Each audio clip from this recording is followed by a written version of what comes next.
Batu Khan, the grandson of the legendary Genghis Khan, established the Golden Horde in the 13th century as a substantial part of the Mongol Empire. This group later came to control a large portion of what is now Russia, Kazakhstan, parts of Eastern Europe and the Caucasus. It was founded after the Mongol invasions in the 1220s and 30s, having a massive impact on Russia and Eastern Europe through its political and military sway, and the establishment of the Pax Mongolica, the Mongolian peace, which protected trade routes across the Eurasian steppe.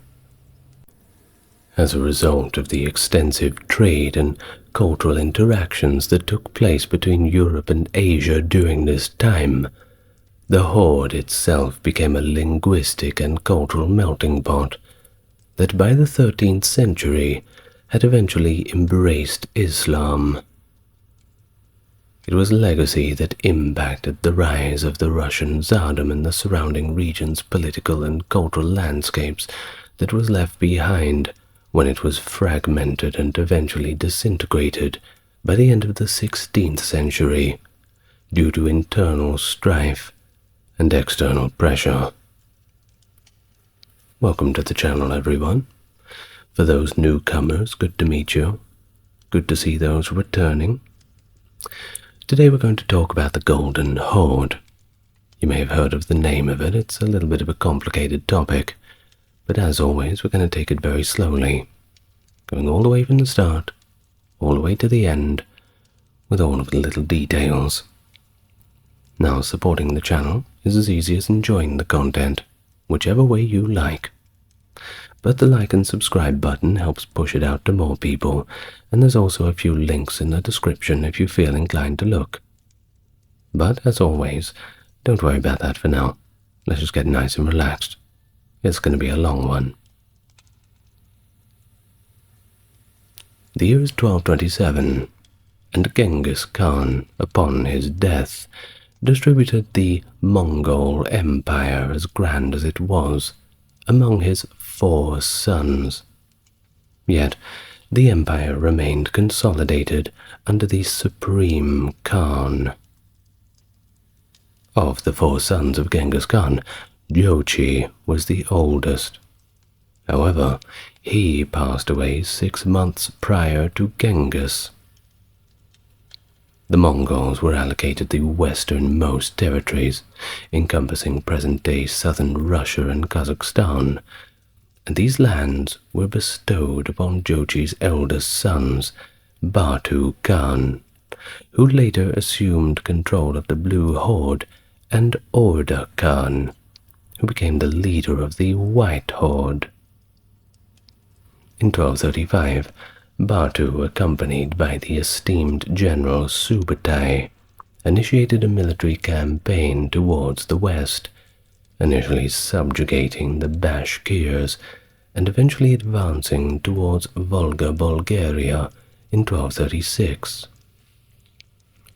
In the following year, 1237, he successfully conquered a portion of the southern steppes in present-day Ukraine, compelling numerous local Cumans to withdraw toward the west. The Mongol military expedition targeting the Kipchaks and Cumans was initiated by Jochi and Subutai between 1216 and 1218, coinciding with the Merkits seeking refuge among them. But by 1239, a significant portion of the Cumans were expelled from the Crimean Peninsula, resulting in it becoming one of the territories under the control of the Mongol Empire. The surviving remnants of the Crimean Cumans persisted in the Crimean mountains, and eventually they intermingled with the various other groups in Crimea. For example, the Greeks, the Goths, and other Mongols, resulting in the formation of the very unique population group of the Crimean Tatars. Definitely a culture among their own uniqueness, that's for sure. Now, Batu initiated the Mongol invasion of Rus by heading northward. He then proceeded to conquer the principalities over a span of 3 years.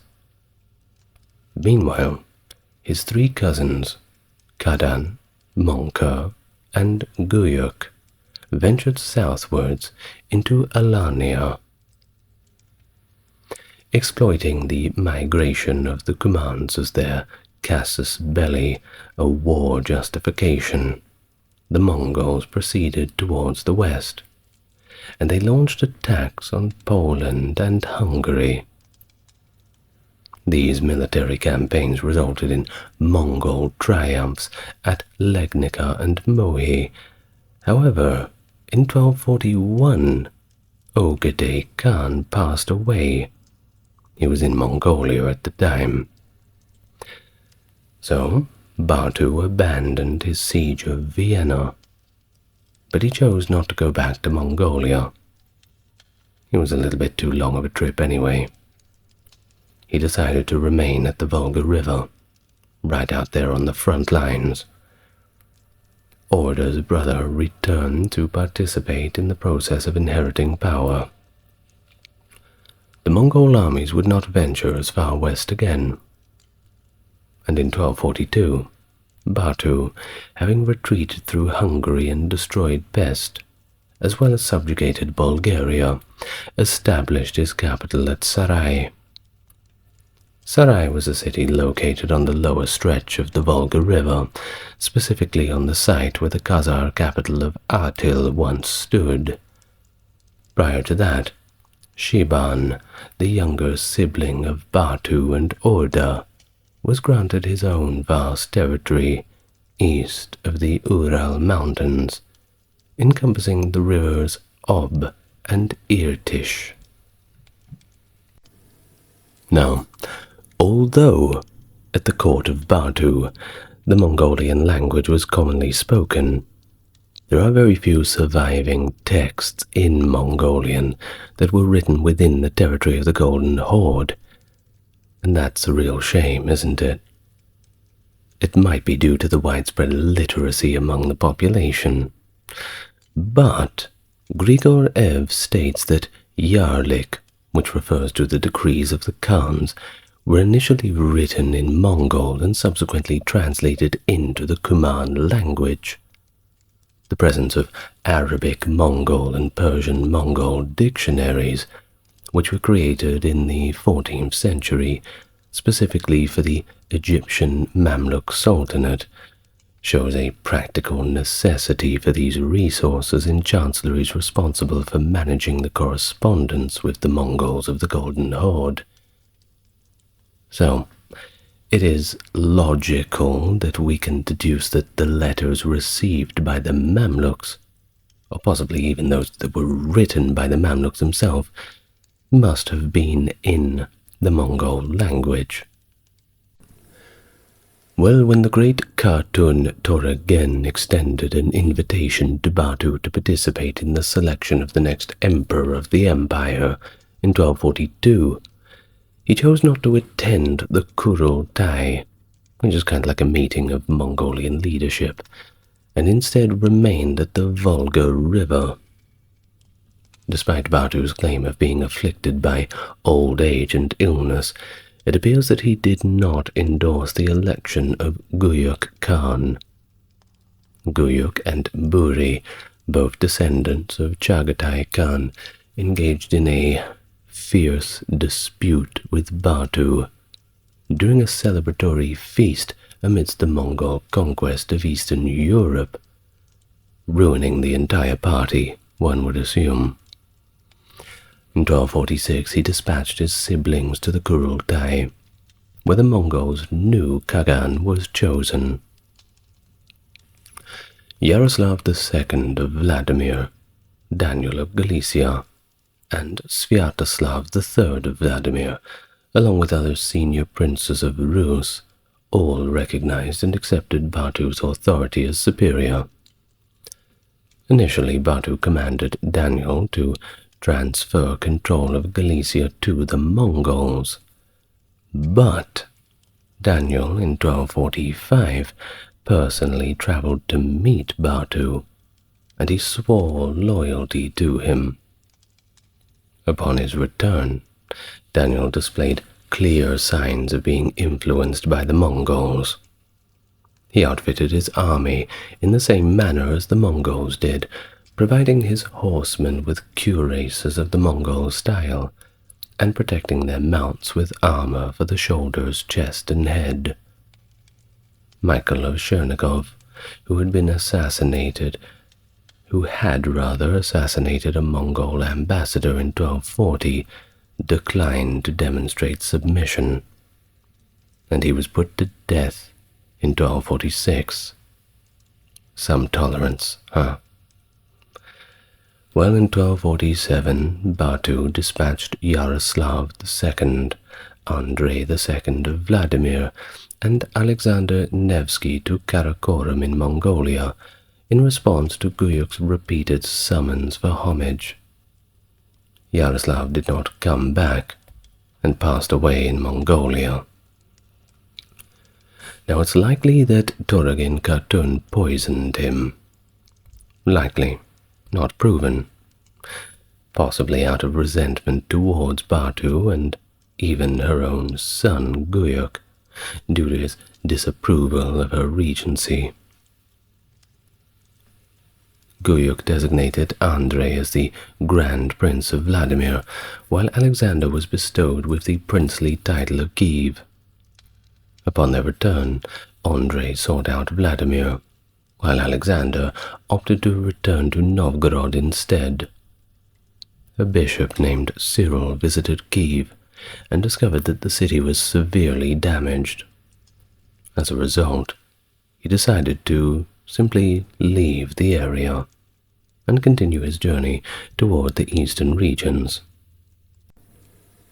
In 1248, Guyuk issued a demand for Batu to travel east to meet him, which some people at the time believed was a pretext for Batu's arrest, and with pretty good reason to believe so.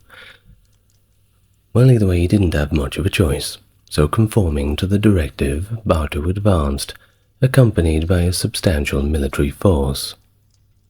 Upon Guyuk's westward movement, Batu was cautioned by Tolui's widow, Sorgatani, who was the stepmother of Batu's own mother, that the Jurchids could potentially be his intended objective.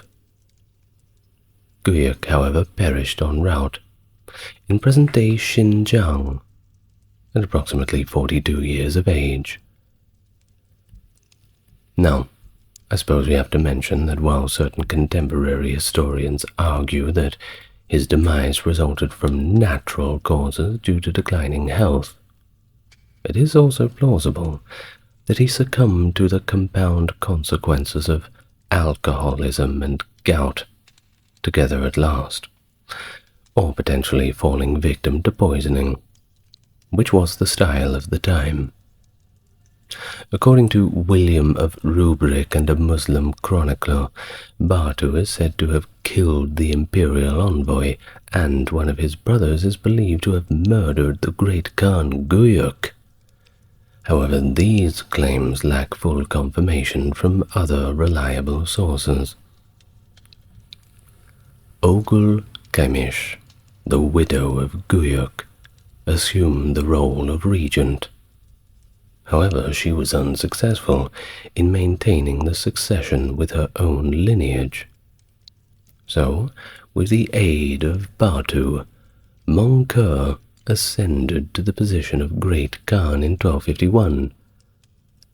Upon uncovering a plot aimed at ousting him from power, Mongkur, the newly appointed Great Khan, initiated a systematic elimination of his adversaries.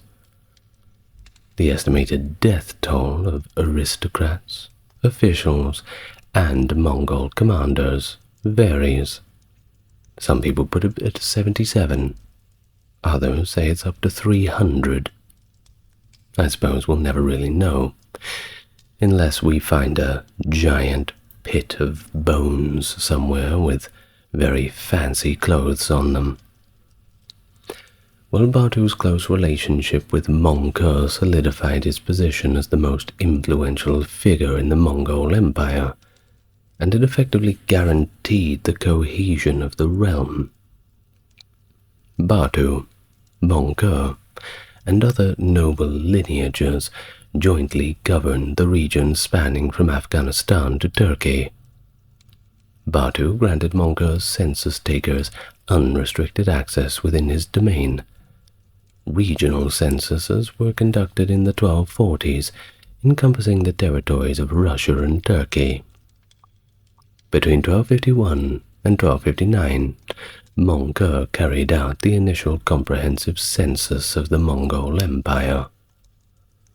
The North China census was finished in 1252, but the counting of Novgorod in the far northwest was delayed until the winter of 1258–59. But an uprising also occurred in Novgorod in opposition to the Mongol census. However, Alexander Nevsky compelled the cities to comply with the census and the taxation. Thanks to Mongol's newly granted authority, Batu gained direct dominion over the princes of Rus. Nevertheless, Andrei II declined to immediately surrender to Batu, digging his heels in. So Batu dispatched a retaliatory campaign led by Nevroi, who vanquished Andrei and compelled him to escape to Novgorod, subsequently Pskov, and ultimately Sweden. The Mongols successfully conquered Vladimir and imposed severe retribution on the principality. The Livonian knights ceased their progress towards Novgorod and Pskov, and due to his close relationship with Satak Khan, the Christian son of Batu, Alexander was appointed as the Grand Prince of Vladimir by Batu in 1252. Now moving on to 1256, Batu was dead, and following his death, Mongol Khan appointed Sartak Khan as his successor. Immediately after his return from the court of the Great Khan in Mongolia, Sartak also passed away, and following his death, the infant Ulagchi assumed power with Borakchin Khatun serving as regent. The Khatun convened all the princes of Rus in Sarai to revalidate their patents. In 1256, Andrei journeyed to Sarai with the purpose of seeking forgiveness, and he was once again reinstated as the Grand Prince of Vladimir. Of course, it has to be said that when you conquer a place, you want the tax money, you want the military levies, but people are generally happier when they can somehow keep their own leaders. It tends to make you look a little bit more benevolent. It's what the Mongols and the Romans sometimes used to do. They would effectively leave those locals in power, albeit with the real power looking over their shoulder. Of course, maybe there's some parallels in our modern day. Who's really got the power? You know what I mean. Well, shortly after Ulagchi passed away, and Berke, the younger brother of Batu Khan, who at this time had actually embraced Islam, was crowned as the Khan of the Golden Horde in 1258. Well, back to the year 1256, Daniel of Galicia openly challenged the Mongols, and even expelled their soldiers from northern Podolia. In 1257, he successfully defended Ponesia and Volhynia against Mongol attacks led by Prince Kuremsa, and he also organized military campaigns to capture Kiev. In 1259, some years later, a Mongol army led by Borodai invaded Galicia and Volhynia and presented him with an ultimatum. Daniel was to immediately dismantle his fortifications or face an all-out assault on the towns. Well, the writing was on the wall. Daniel acquiesced and dismantled the city walls. In 1259, Berke initiated aggressive assaults on Lithuania and Poland, and insisted on the surrender of Bela IV, the Hungarian ruler, as well as the French king Louis IX in 1259 and 1260 respectively, and the Teutonic Order, those German knights, suffered significant losses as a result of his attack on Prussia in 1259 and 1260. It is likely that the Lithuanians were under the control of a ruling power in the 1260s, as there were reports that they were collaborating with the Mongols. In 1261, Berke also granted permission for the establishment of a church in Sarai. Well, 1259, Mongol Khan, dead. Another one bites the dust. Kublai and Arik Boke decided to start the Toluid Civil War. Now, Hulagu Khan of the Ilkhanate supported Kublai, but Berke supported Arik Boke. Berke used Arik Boke's name to mint coins, but militarily he was neutral. He freely accepted Kublai's enthronement after Arik Boke's defeat in 1264, and several White Horde elites joined Arik Boke's resistance. Jokid and Chagatai families were ordered to join Hulagu's Iran expedition by Mengu. Berke's persuasion may have forced his brother Batu to postpone Hulagu's operation, unaware that it would eliminate Jokid rules for years, and Hulagu's 1256–57 Middle East expedition included a large Jokid delegation from the Golden Horde under Batu or his first two successors. But there was, interestingly, a Jokid prince in Hulagu's army who was accused of witchcraft and sorcery. That being said, the Mongolians do have a very far-back tradition of shamanism. Ooh, maybe a video on that soon. Well, either way, Hulagu decided to execute those who were accused, and that was without Berke's consent. Then 2 more Jokid princes died under very suspicious circumstances. Hulagu refused the Khan's request to share his war booty with Berke, according to Muslim sources. Berke, who was a devout Muslim, was close to the Abbasid Caliph al-Mustasim, who Hulagu killed in 1258. The Jokids believed Hulagu's state ended their Trans-Caucasus presence. These events infuriated Berke, and the Golden Horde Ilkhanate War began in 1262. The rising tension between Berke and Hulagu warned Hulagu's Golden Horde forces to flee. One group crossed the Kipchak steppe, another Khorasan, and a third Mamluk-ruled Syria, where Sultan Baybars welcomed them.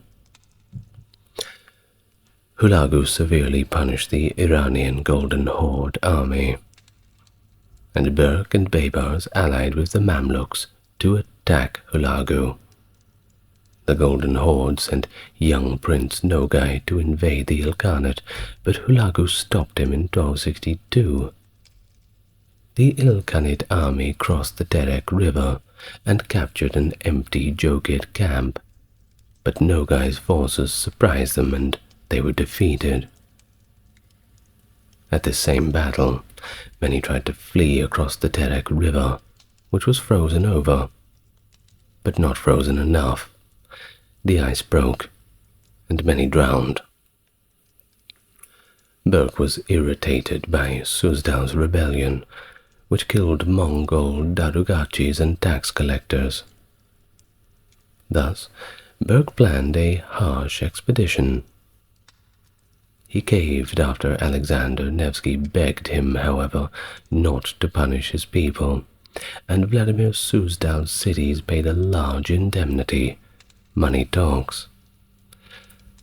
Alexander, however, died returning to Gorodets on the Volga. From that day on, people adored him as the son of Suzdal. Now, the younger brother of former Seljuk Sultan Kaykaus II appealed to Berke after his arrest in the Byzantine Empire. The Egyptian envoy was also detained. Of course, they weren't going to stand for all this. So they got together with Bulgaria, who at the time was Berke's vassal, and they helped Nogai invade the empire in 1265, as if the Byzantines weren't having a hard enough time already. Oh, just wait another 200 years, it gets worse. Now, the Mongol-Bulgarian army reached Constantinople the following year, and Nogai forced Michael VIII Palaiologos to release Kaykaus and pay tribute to the Horde. Berke gave Kaykaus Crimea as an appanage and married a Mongol princess. Berke died in Tiflis the following year, after Hulagu died in February 1265, forcing his troops to retreat. Now, on to Arik Boke, who had appointed Chaghatay's grandson Algu as Central Asia's Chagatai Khan. He conquered Samarkand and Bukhara, substantial territories, then destroyed Khorazm's Golden Horde appanages after Bukhara's Muslim elites and Jokid retainers pledged loyalty to Berke. Algu charged Berke with purging his family in 1252 and demanded Hulagu attack the Golden Horde. He and Hulagu killed all Golden Horde retainers and enslaved their families in Bukhara, sparing only the men of Kublai's army. Algu then conquered Otrar and Khorazm, after Berke pledged allegiance to Kublai. Berke then lost Transaxania, but the left bank of Khorazm was retaken. You give a little, you get a little. Well, he wasn't around to enjoy it for too long. He died in 1264, while marching past Tiflis to fight Hulagu's successor Abarca. Kublai quickly nominated Batu's grandson Mengu-Timur to succeed Berke, who, by the way, had no sons, at least ones that he knew about. However, Mengu-Timur secretly backed Ogedade Prince Kaidu against Kublai and the Ilkhanate. A peace treaty in 1267 gave Kaidu and Mengu-Timur 1/3 of Transaxonia, after Ghiyas-ud-Bin Barak was defeated. A group of princes working for Kublai in Central Asia mutinied and arrested 2 Great Khan's sons in 1268, sending them to Mengu-Timur. Kublai's favorite, Nomagan, was in Crimea at the time. Kublai forced Mengu-Timur and Hulagu's successor Abarca to sign a peace treaty after a brief conflict over this issue. And he also got his share of Persia out of it. Not a bad deal. Nogai wanted to join Baibars in 1261, without the Khan's consent, and after Barak was defeated by the Ilkhanate in 1270, Mengu-Timur congratulated Abaga, despite proposing a joint attack with the Mamluks of England.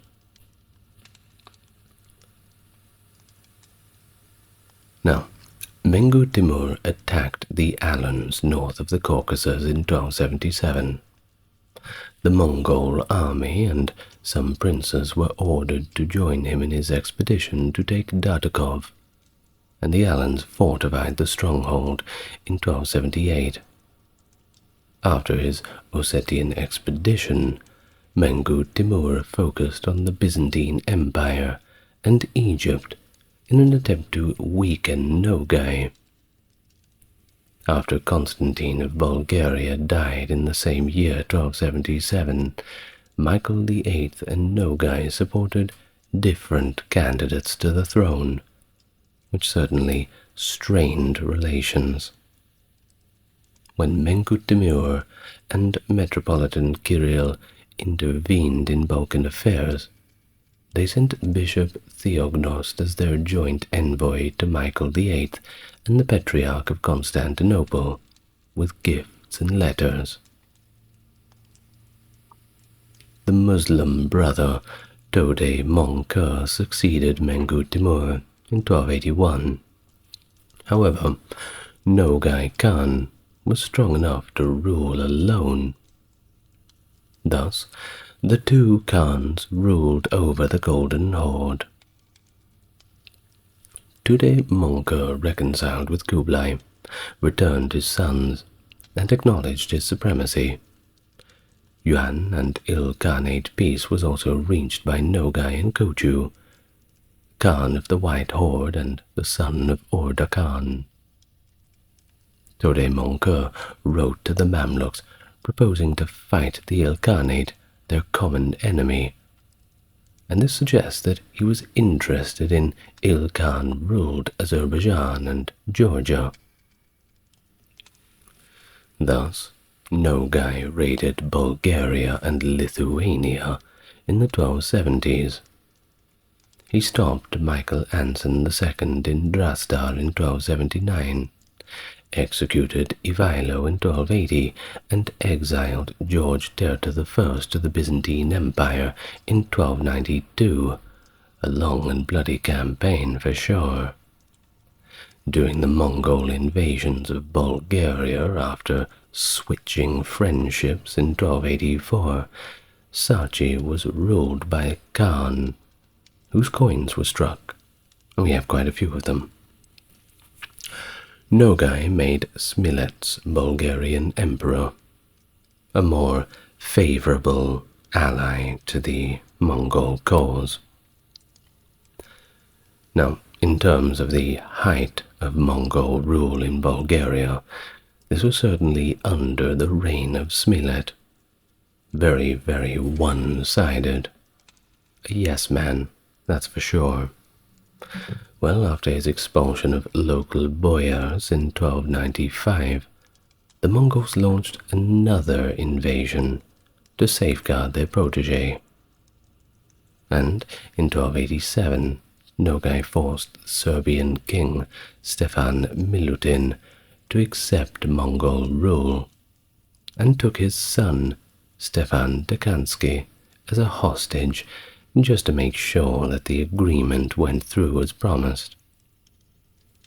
Well, it did. Vlachs, Slavs, Alans, and Turco-Mongols lived in Moldavia under his rule, one big, happy family.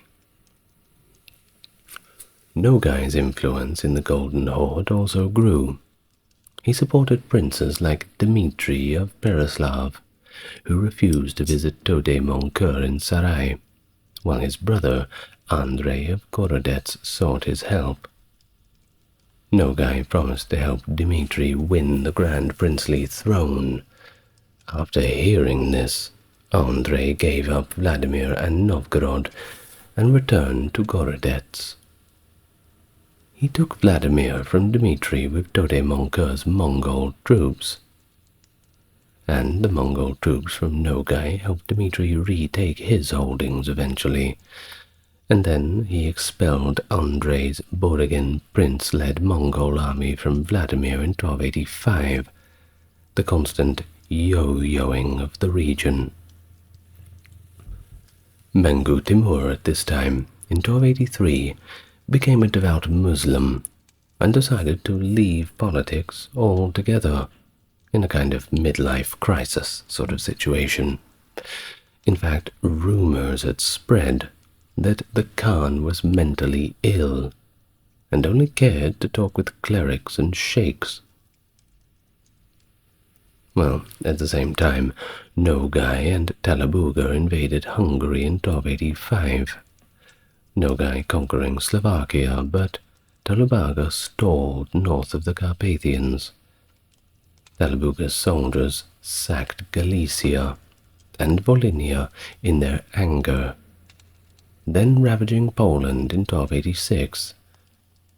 Tode Monger was left quite alone after Talabuga overthrew him after returning. In 1288 and 1290, Talabuga's army failed to invade the Ilkhanate. A punitive expedition against the Circassians made Talabuga resentful of Nogai, whom he believed had not supported him during the invasions of Hungary and Poland. In a coup, Talabuga lost to Nogai and was replaced by Toqta in 1291. Andrei, several Rostov princes, and the bishop went to Toqta to renew his patent and complain about Dmitry. Dmitry, however, refused to appear before Nogai in Sarai, believing himself to be a vassal, while Mikhail Yaroslavich chose to side with him and seek confirmation of the throne. The Toqta court, however, did not see Daniel Nevsky, Alexander's youngest son. Two Russian princely factions emerged after this Golden Horde split. Toqta confirmed Andrei as the Grand Prince and ordered him to depose Dmitry, who refused to relinquish his throne to reclaim northern Russia. The stubborn subjects were then punished by Toqta's brother Dudan's expedition, which sacked Vladimir and Moscow in 1293, forcing Dmitry to abdicate in shame. Another Mongol army attacked Tver, mainly because it was the only city that was resisting the invaders at the time, and simply had to be made an example of. Of course, Nogai was a little hands-off. He did not intervene in the Russian affairs, but he was concerned by Toqta's actions, and sent his senior wife to Toqta in 1293 to remind him that he still ruled the Golden Horde. Of course, she was received with honor. Now the daughter of Nogai married a son of Kublai's niece, Kelmish, wife of a Golden Horde Kongirat general. Nogai was not very happy with this. He was furious with Kelmish's family because her Buddhist son hated his Muslim daughter. Well, of course, he demanded Toqta send Kelmish's husband to him so he could sort it out like men. Toqta was already annoyed by Nogai's independent Russian and foreign merchant actions.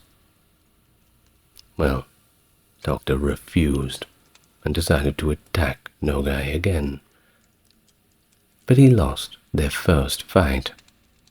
Thus Nogai's army looted Kaffa and Soldaya. Toqta killed Nogai, however, at the Kagamilik near Dnepr in 1299 after 2 long years of battle. He had his son station troops in Sakji along the Danube to the Iron Gate, and Nogai's son Jarka fled to the Alans, and then on to Bulgaria, where he briefly ruled as emperor.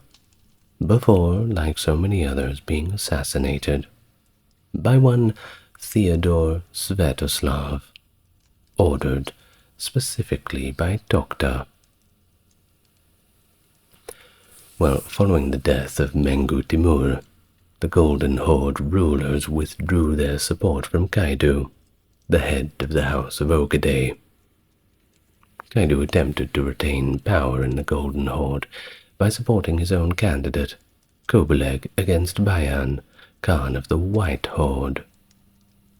He asked the Yuan dynasty, that's over in China, by the way, founded by Kublai Khan, and the Il Khanate, to help him organize a unified attack on the Chagatai Khanate under Kaidu and his second-in-command, Duwa, after receiving military support from Toqta.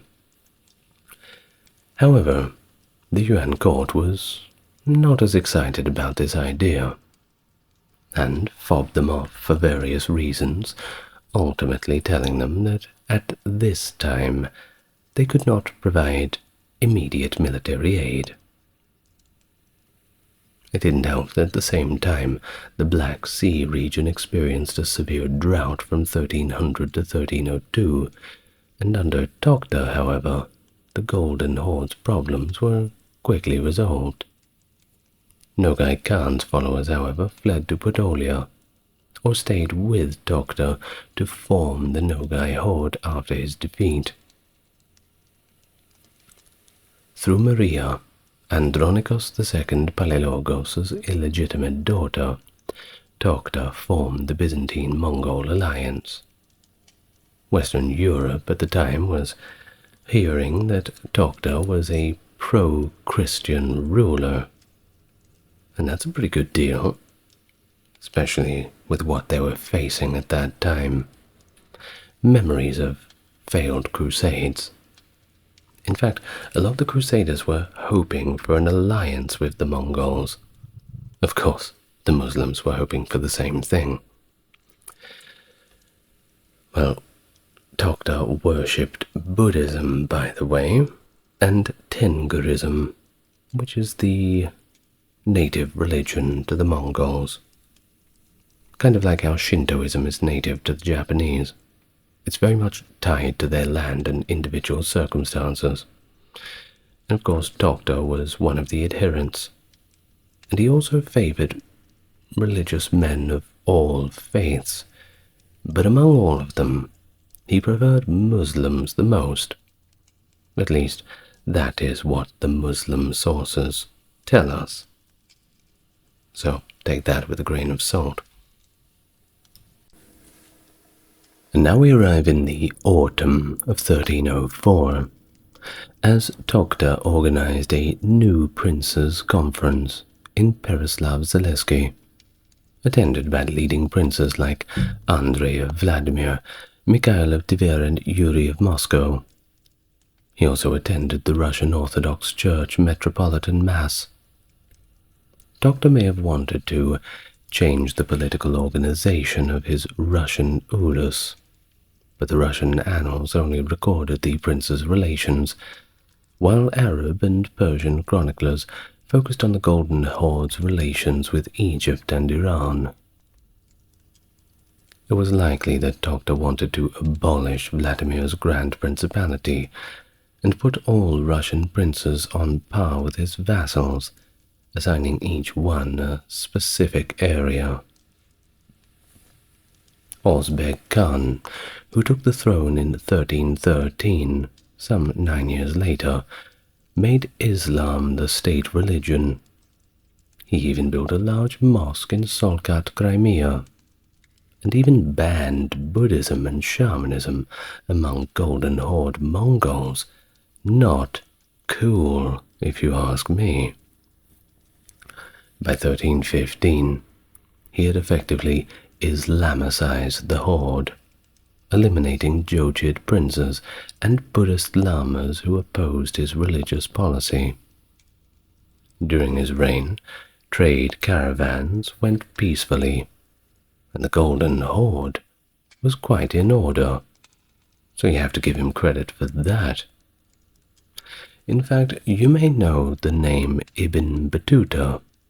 Well, he actually visited Sarai in 1333 and found it to be his words, large, beautiful city, with wide streets and fine markets, where the 6 nations, that being the Mongols, Alans, Kipchaks, Circassians, Russians, and Greeks, all had their own quarters, very cosmopolitan.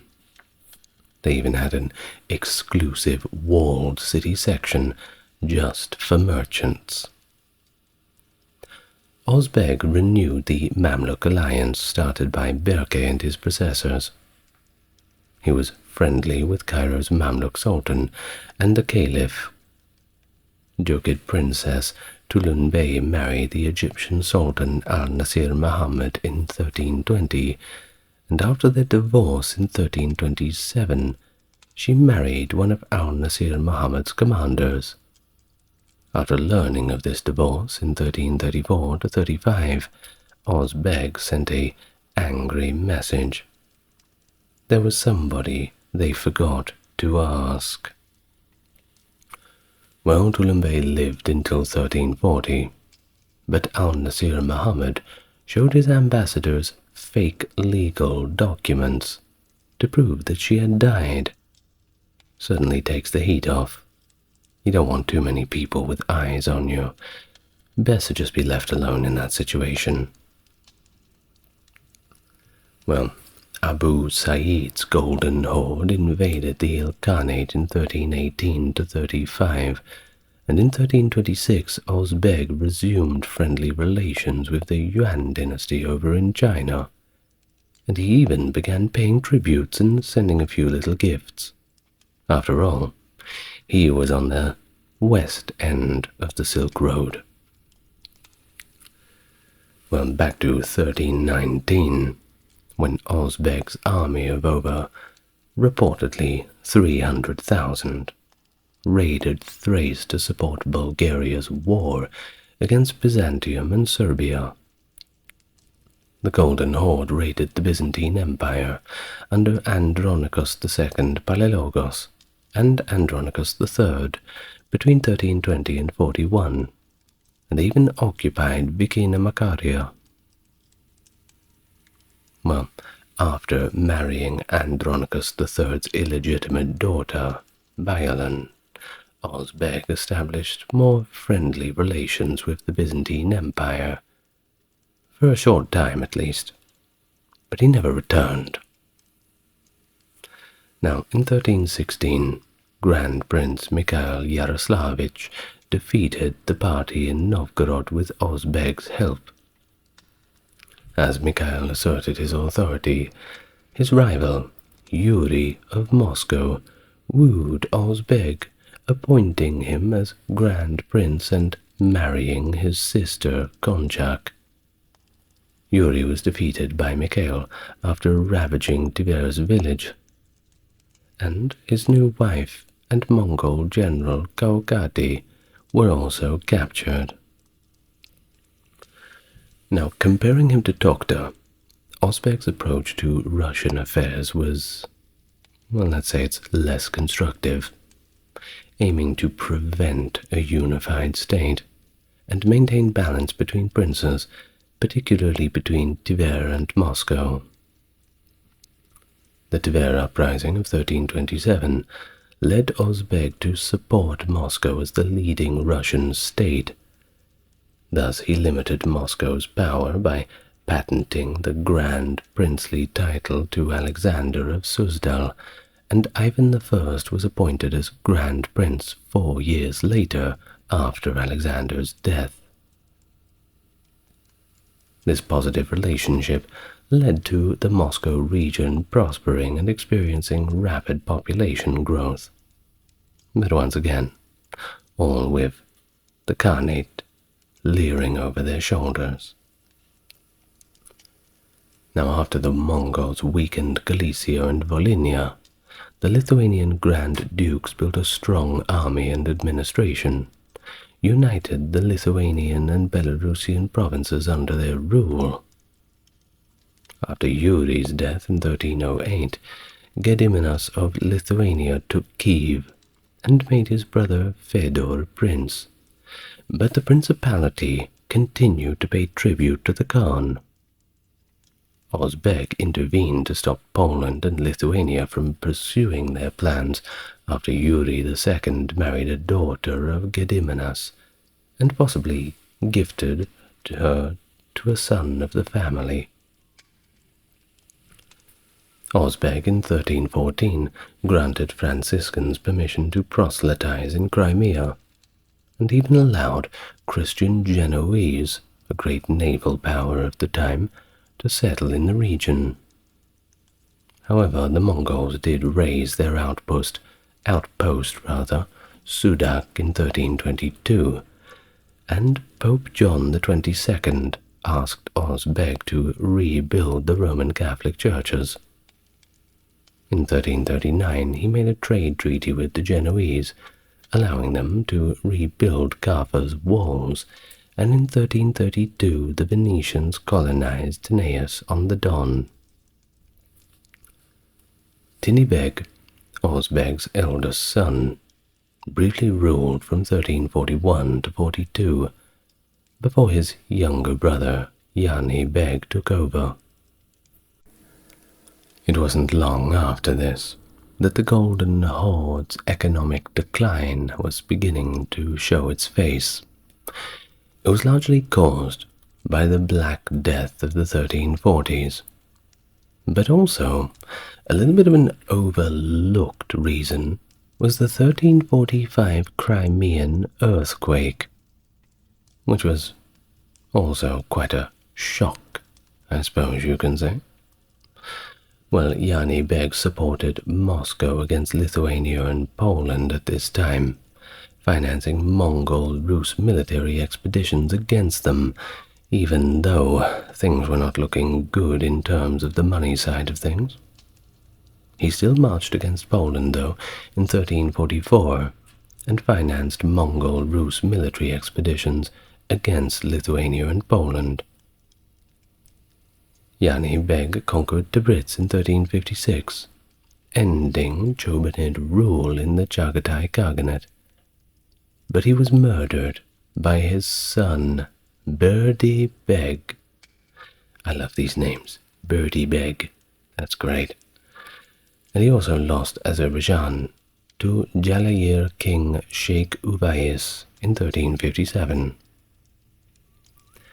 Well, after this, the Golden Horde was split in 1362 between Keldi Beg in Sarai and Bulat Tamir in Volga, Bulgaria, and Abdullah in Crimea.